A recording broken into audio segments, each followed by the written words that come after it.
आरपीपीएस educational point में कक्षा 10 के विद्यार्थियों का एक बार पुनः स्वागत है।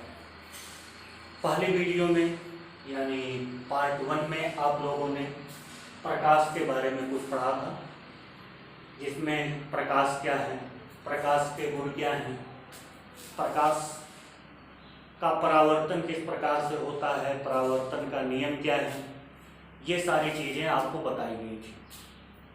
शायद आपने वो वीडियो देखा होगा। अब वो वीडियो के पार्ट 2 में हम चलते हैं, उसी से थोड़ा सा आगे। और आप लोग देख रहे होंगे, लिखा है प्रकाश की उत्क्रमणीयता। प्रकाश की उत्क्रमणीयता का मतलब होता है कि प्रकाश के परावर्तन की घटना में यदि आपतित किरण को परावर्तित किरण मान लिया जाए तो परावर्तित किरण आपतित किरण की तरह व्यवहार करती है। यानी यदि आपतित किरण को परावर्तित किरण मान लें तो परावर्तित किरण आपतित किरण की तरह व्यवहार करती है। यही घटना प्रकाश की उत्क्रमणीयता कहलाती है। इसका मतलब यह है कि प्रकाश में अपने गमन पथ को उत्क्रमणीय करने का गुण होता है। प्रकाश में अपने गमन पथ को उत्क्रमणीय करने का गुण होता है। यही घटना होती है प्रकाश की उत्क्रमणीयता। यानी प्रकाश के परावर्तन में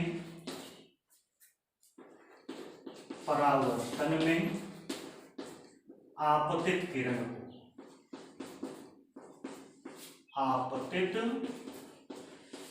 को परावर्तित किरण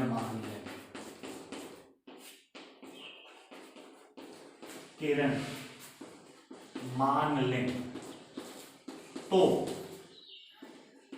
परावर्तित किरण आपतित किरण का व्यवहार करती है। आपतित किरण का व्यवहार करती है। यही चीज क्या है? प्रकाश की उत्क्रमणीयता। अब उत्क्रमणीयता के बाद दूसरा नंबर आता है प्रतिबिंब का। आपने देखा होगा तमाम प्रतिबिंब बनते हैं। जैसे हम रोज दर्पण में अपना चेहरा देखते हैं तो वहां पर हमारा प्रतिबिंब दिखाई देता है। अन्य चीजों में भी तमाम जगह हम प्रतिबिंब देखते हैं। लेकिन प्रतिबिंब की परिभाषा क्या है? प्रतिबिंब किसे कहते हैं? इसका मतलब यह है कि प्रतिबिंब का मतलब होता है किसी वस्तु से चलने वाली प्रकाश किरणें परावर्तन या अपवर्तन के पश्चात जिस बिंदु पर मिलती या जिस बिंदु पर मिलती हुई प्रतीत होती उसे प्रतिबिंब कहते हैं। यानी किसी वस्तु से चलने वाली प्रकाश किरणें परावर्तन या अपवर्तन के पश्चात जिस बिंदु पर मिलती हैं या जिस बिंदु पर मिलती हुई प्रतीत होती हैं उसे प्रतिबिंब कहते हैं। और प्रतिबिंब का मतलब उसी वस्तु का प्रतिबिंब कहते हैं। किसी वस्तु से चलने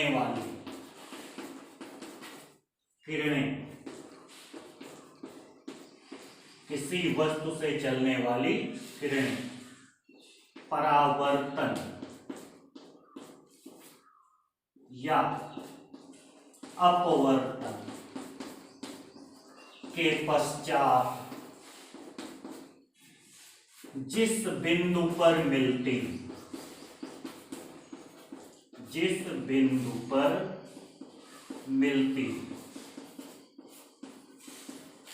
या मिलती हुई प्रतीत होती प्रतीत होती, उसे उस वस्तु का प्रतिबिंब कहते हैं। तो इसका मतलब आप लोग समझ गए होंगे। और प्रतिबिंब दो प्रकार का होता है, एक वास्तविक प्रतिबिंब, वास्तविक प्रतिबिंब का मतलब जो वास्तव में बना हुआ हो, और एक होता है आभासी प्रतिबिंब। आभासी प्रतिबिंब का मतलब जहां पर प्रकाश ना जाए, यानी जहां प्रतिबिंब बने तो लेकिन प्रकाश वहां पर ना जा सके। तो पहला प्रकार प्रतिबिंब का क्या है? वास्तविक प्रतिबिंब। वास्तविक का मतलब होता है किसी बिंदु वस्तु से चलने वाली प्रकाश किरणें परावर्तन के पश्चात जिस बिंदु पर वास्तव में मिलती उसे वास्तविक प्रतिबिंब कहते हैं। यानी किसी वस्तु से या बिंदु वस्तु से चलने वाली प्रकाश किरणें परावर्तन के पश्चात या अपवर्तन के पश्चात जिस बिंदु पर वास्तव में मिलती हैं उसे वास्तविक प्रतिबिंब कहते हैं। वास्तविक प्रतिबिंब को पर्दे पर लिया जा सकता है, वास्तविक प्रतिबिंब को पर्दे पर ले सकते हैं। वास्तविक प्रतिबिंब में क्या होता है? वास्तविक प्रतिबिंब में प्रकाश किरणें किसी बिंदु पर वास्तव में मिलती, वास्तव में मिलती। तो ये है वास्तविक प्रतिबिंब। दूसरा प्रतिबिंब होता है आभासी प्रतिबिंब। आभासी का मतलब इसमें प्रकाश किरणें वास्तव में किसी बिंदु पर नहीं मिलती, बल्कि किसी बिंदु से आती हुई प्रतीत होती। आभासी प्रतिबिंब में किसी वस्तु से चलने वाली प्रकाश किरणें परावर्तन या अपवर्तन के पश्चात जिस बिंदु से आती हुई प्रतीत होती हैं उसे आभासी प्रतिबिंब कहते हैं। आभासी प्रतिबिंब को पर्दे पर नहीं ले सकते, बल्कि इसका फोटो खींच सकते हैं। आभासी प्रतिबिंब को पर्दे पर नहीं लिया जा सकता, बल्कि आभासी प्रतिबिंब का फोटो लिया जा सकता है। तो आभासी प्रतिबिंब में क्या होता है? इसमें प्रकाश किरणें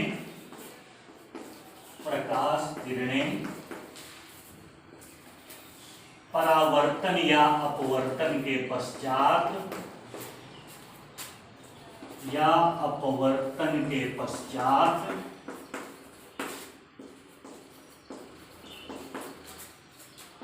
किसी बिंदु से आती हुई प्रतीत होती।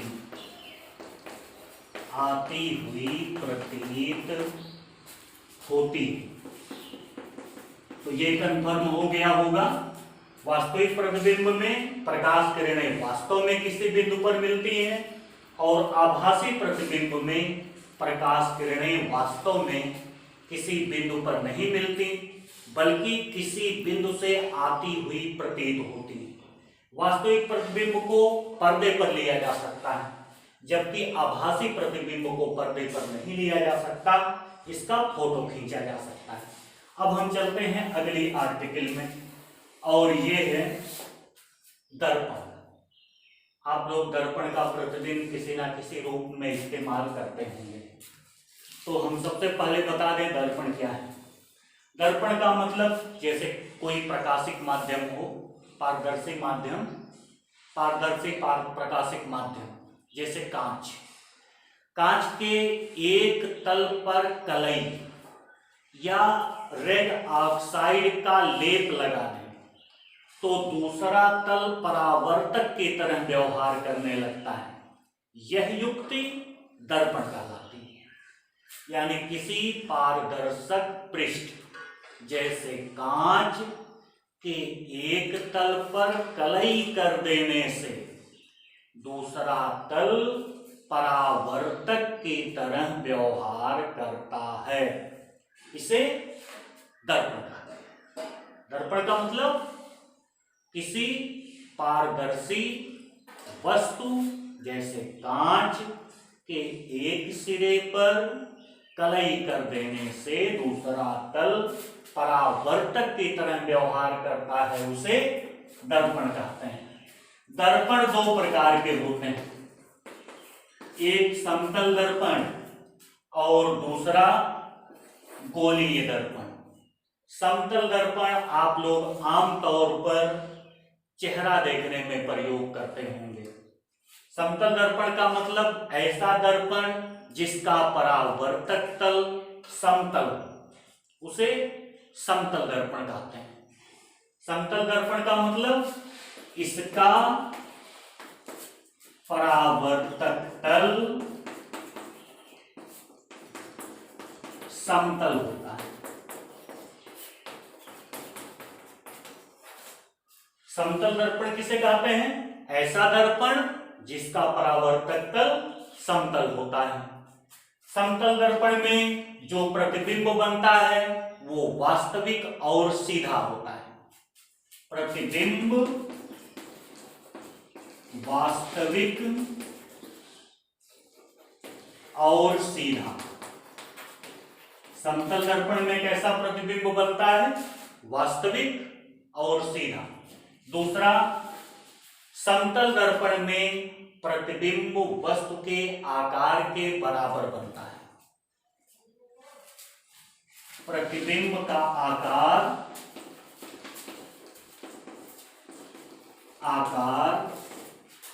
वस्तु के आकार के बराबर होता है।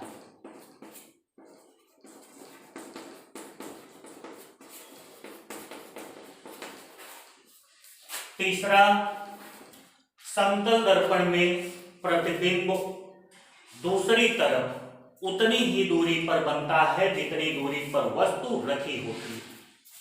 प्रतिबिंब उतनी ही दूरी पर बनता है जितनी दूरी पर वस्तु रखी होती है।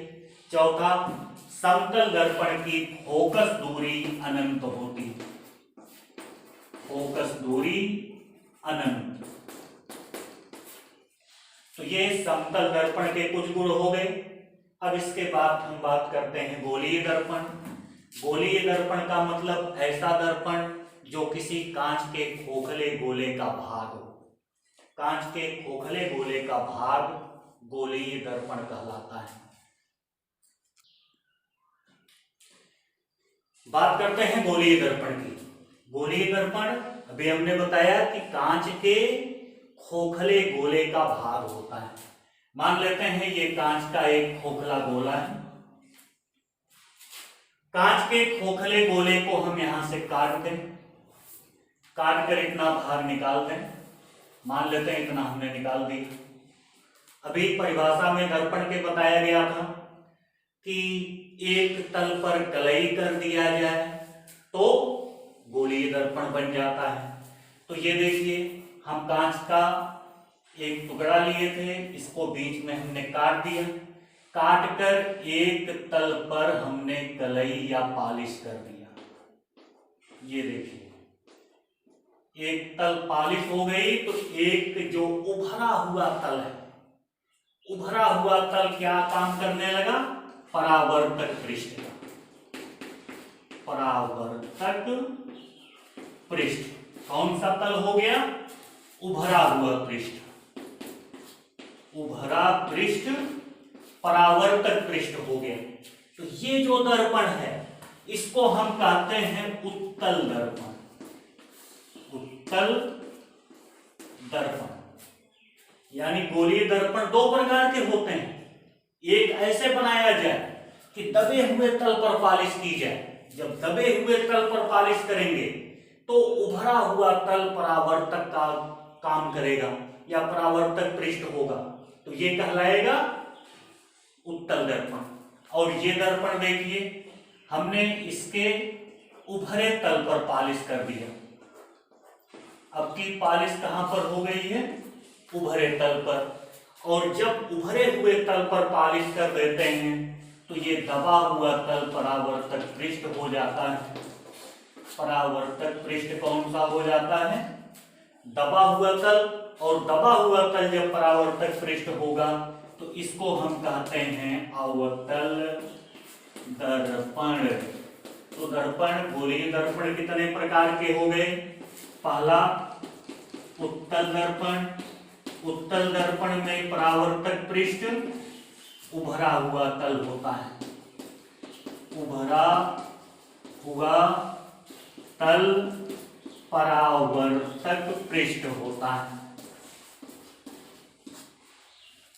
और दूसरा अवतल दर्पण। अवतल दर्पण में दबा हुआ तल, दबा हुआ तल परावर्तक पृष्ठ होता है। तो अब शायद आप समझ गए होंगे कि उत्तल दर्पण और अवतल दर्पण क्या है और ये गोलीय दर्पण क्यों है। गोलीय दर्पण इसलिए है क्योंकि ये गोले के भाग हैं। गोले को काट कर पॉलिश करके बनाया गया है। दो प्रकार के क्यों हैं? क्योंकि अगर हम दबे हुए तल पर पॉलिश करेंगे तो परावर्तक तल उभरा हुआ तल होगा और वो उत्तल दर्पण होगा। यदि हम उभरे हुए तल पर पॉलिश करेंगे तो परावर्तक पृष्ठ दबा हुआ तल होगा और ये अवतल दर्पण होगा। गोलीय दर्पण से संबंधित कुछ परिभाषाएं। अभी आपको बताया गया कि दर्पण दो प्रकार के होते हैं। एक अवतल दर्पण। अवतल दर्पण का मतलब जिसका दबा हुआ तल परावर्तक पृष्ठ होता है। और दूसरा उत्तल दर्पण। उत्तल दर्पण जिसका उभरा हुआ तल परावर्तक होता है यानी चिकना होता है। तो दो प्रकार के दर्पण होते हैं और दर्पण से संबंधित मुख्य परिभाषाएं ये हैं। पहला है दर्पण का ध्रुव। दर्पण का ध्रुव माने परावर्तक पृष्ठ का मध्य बिंदु। गोलीय दर्पण के परावर्तक पृष्ठ का मध्य बिंदु दर्पण का ध्रुव कहलाता है। ये देखिए दर्पण का द्वारक है, इसको हम कहेंगे M1 M2 एक दर्पण है अवतल दर्पण। इसका मध्य बिंदु यहाँ पे कहीं होगा तो इसी मध्य बिंदु को हम क्या कहते हैं? दर्पण का ध्रुव। ये अवतल दर्पण का ध्रुव। इसी तरह यहाँ भी मध्य बिंदु इसका होगा। ये उत्तल दर्पण का ध्रुव। ध्रुव को हम P से प्रदर्शित करते हैं। तो दर्पण का ध्रुव क्या है? चित्र में बिंदु P। P क्या है? दर्पण का ध्रुव। दर्पण का ध्रुव किसे कहते हैं? परिभाषा उसकी क्या होगी? दर्पण के परावर्तक पृष्ठ का मध्य बिंदु दर्पण का ध्रुव कहलाता है। अब बात आती है वक्रता केंद्र की। वक्रता केंद्र आपको बताया गया कि गोलीय दर्पण किसी खोखले गोले का भाग होता है। ये कोई खोखला गोला है।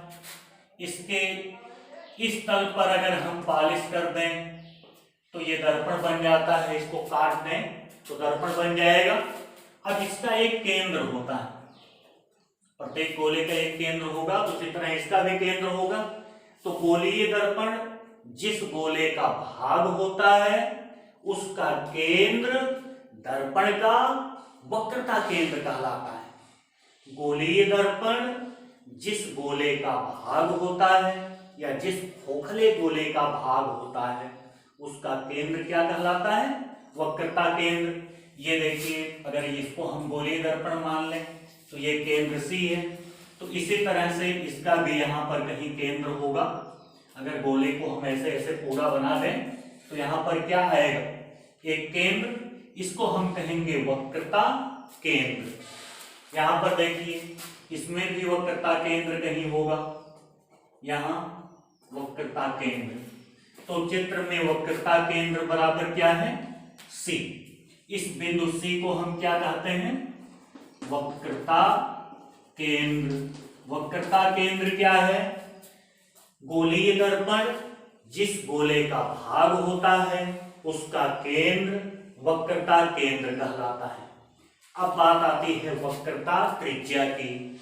वक्रता त्रिज्या माने गोलीय दर्पण जिस गोले का भाग होता है उसकी त्रिज्या वक्रता त्रिज्या कहलाती है। गोलीय दर्पण जिस खोखले गोले का भाग होता है उसकी त्रिज्या वक्रता त्रिज्या, ये देखिए मान लेते हैं इसी गोले का भाग रहा हो तो इसकी त्रिज्या अगर r है तो ये क्या कहलाएगी, वक्रता त्रिज्या। ये देखिए ये C से P के बीच की दूरी को हम कहते हैं वक्रता त्रिज्या। यहां से भी हम मिला दें, C से P के बीच की दूरी को कहते हैं वक्रता त्रिज्या। या दूसरी परिभाषा हम कह सकते हैं कि गोलीय दर्पण के ध्रुव और वक्रता केंद्र के बीच की दूरी वक्रता त्रिज्या कहलाती है। चित्र में वक्रता त्रिज्या CP है और CP बराबर R, यानी वक्रता त्रिज्या को हम किससे प्रदर्शित करते हैं, R से। वक्रता त्रिज्या को हम R से प्रदर्शित करते हैं। अगली चीज है मुख्य अक्ष। मुख्य अक्ष का मतलब दर्पण के ध्रुव और वक्रता केंद्र, दर्पण के ध्रुव और वक्रता केंद्र को मिलाने वाली रेखा, दर्पण के ध्रुव और वक्रता केंद्र को मिलाने वाली रेखा दर्पण का मुख्य अक्ष कहलाती है। दर्पण का मुख्य अक्ष किसे कहेंगे, दर्पण के ध्रुव और वक्रता केंद्र को मिलाने वाली रेखा दर्पण का मुख्य अक्ष कहलाएगी। तो मुख्य अक्ष दर्पण में क्या है, PC। PC क्या है, दर्पण का मुख्य अक्ष। रेखा PC कह सकते हैं। ऐसे देखिए हमने बना लिया, इसका मतलब इसको दोनों तरफ हम जितना चाहे उतना बढ़ा सकते हैं। तो रेखा PC क्या है, मुख्य अक्ष। इसके बाद आता है दर्पण का द्वारक। दर्पण का द्वारक का मतलब दर्पण की त्रिज्या हम कह सकते हैं। दर्पण की त्रिज्या या इस दर्पण का व्यास तो नहीं कहा जा सकता, त्रिज्या कह सकते हैं। जितनी दूरी M1 M2, यहां से देखिए M1 M2, यही जो दूरी यहां से यहां तक की है, ऐसे ये कहलाता है द्वारक। ये चीज क्या है, द्वारक। द्वारक बराबर M1 M2। तो ये परिभाषाएं शायद आपको समझ में आ गई होंगी। दर्पण का ध्रुव, ध्रुव का मतलब परावर्तक पृष्ठ का मध्य बिंदु। वक्रता केंद्र, वक्रता केंद्र का मतलब दर्पण जिस गोले का भाग है उसका केंद्र, वक्रता केंद्र। उसके बाद वक्रता त्रिज्या, दर्पण जिस गोले का भाग है उसकी त्रिज्या, वक्रता त्रिज्या। मुख्य अक्ष, दर्पण के ध्रुव, दर्पण के ध्रुव और वक्रता केंद्र को मिलाने वाली रेखा दर्पण की मुख्य अक्ष कहलाती। दर्पण का द्वारक, द्वारक का मतलब है दर्पण के परावर्तक पृष्ठ का व्यास, यानी M1 M2। दर्पण के परावर्तक पृष्ठ का व्यास, ये क्या है, दर्पण का द्वारक है। अब हम चलते हैं दर्पण के मुख्य फोकस पर। दर्पण के मुख्य फोकस पर, दर्पण का मुख्य फोकस। अब मान लेते हैं कि ये कोई दर्पण है और इसके उभरे हुए तल पर हमने पालिश कर दिया। उभरे हुए तल पर पालिश हमने कर दिया तो ये बन गया अवतल दर्पण। अवतल दर्पण का ध्रुव P और यहां पर इसका वक्रता केंद्र C। ध्रुव P, वक्रता केंद्र C। इसी तरह एक दर्पण और हम ले लेते हैं, ये है उत्तल दर्पण। ये उत्तल दर्पण M1 M2 इसका द्वारक है, M1 M2 इसका भी, ये है इसका ध्रुव P और यहां पर कहीं होगा वक्रता केंद्र C। अगर हम इस रेखा को मिला दें तो ये बन जाएगा मुख्य अक्ष। अब हम बात करते हैं दर्पण के मुख्य फोकस की।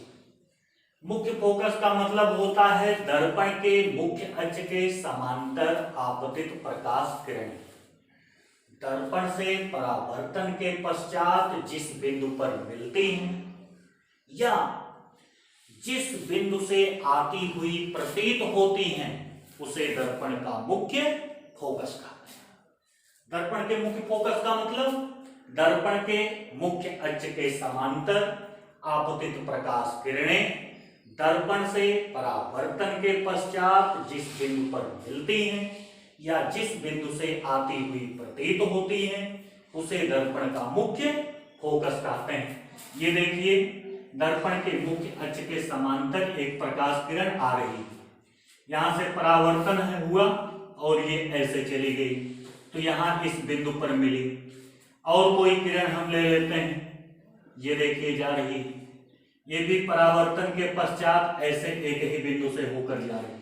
तो ऐसे जितनी भी किरणों को हम लें सब जो मुख्य अक्ष के समांतर प्रकाश किरणें होती हैं वो एक ही बिंदु से होकर जाती हैं और यही बिंदु कहलाता है फोकस और ये बिंदु है एफ, यानी मुख्य फोकस एफ।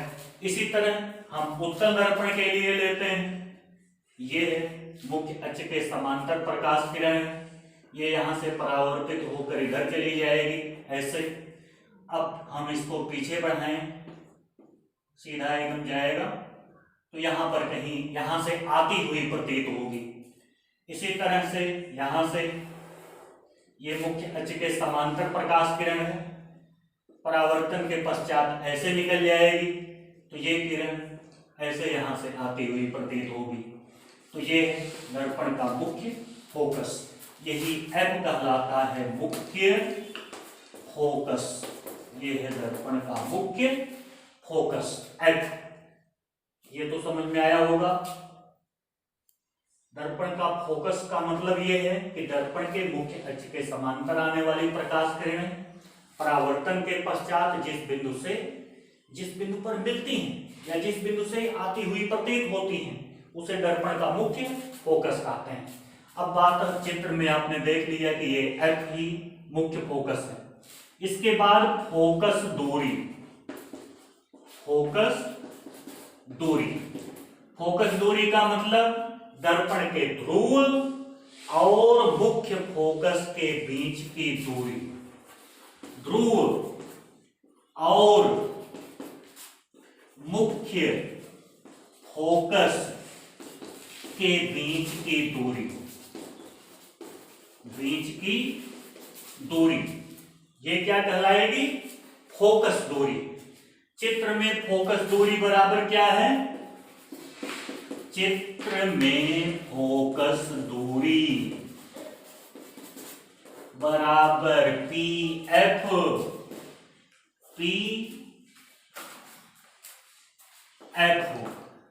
और इसको हम प्रदर्शित करते हैं स्मॉल एफ से। तो फोकस दूरी को हम किससे प्रदर्शित करते हैं? Small F. ये है फोकस दूरी। अब गोलीय दर्पण की फोकस दूरी और वक्रता त्रिज्या में संबंध। गोलीय दर्पण की फोकस दूरी और वक्रता त्रिज्या में संबंध। फोकस दूरी और वक्रता त्रिज्या में फोकस दूरी को किससे प्रदर्शित करते हैं? एफ से, और वक्रता त्रिज्या को आर से। तो फोकस दूरी एफ बराबर होता है r/2। एफ बराबर r/2। यहां पर देखिए ये बीच में है, इसका मतलब ये है कि गोलीय दर्पण की फोकस दूरी उसकी वक्रता त्रिज्या की आधी होती है। गोलीय दर्पण की फोकस दूरी उसकी वक्रता त्रिज्या की आधी होती है। तो ये फोकस दूरी और वक्रता त्रिज्या में संबंध होता है F बराबर r/2 अवतल दर्पण का मुख्य फोकस परावर्तक तल की तरफ होता है, जबकि उत्तल दर्पण का मुख्य फोकस परावर्तक तल के विपरीत दिशा में होता है।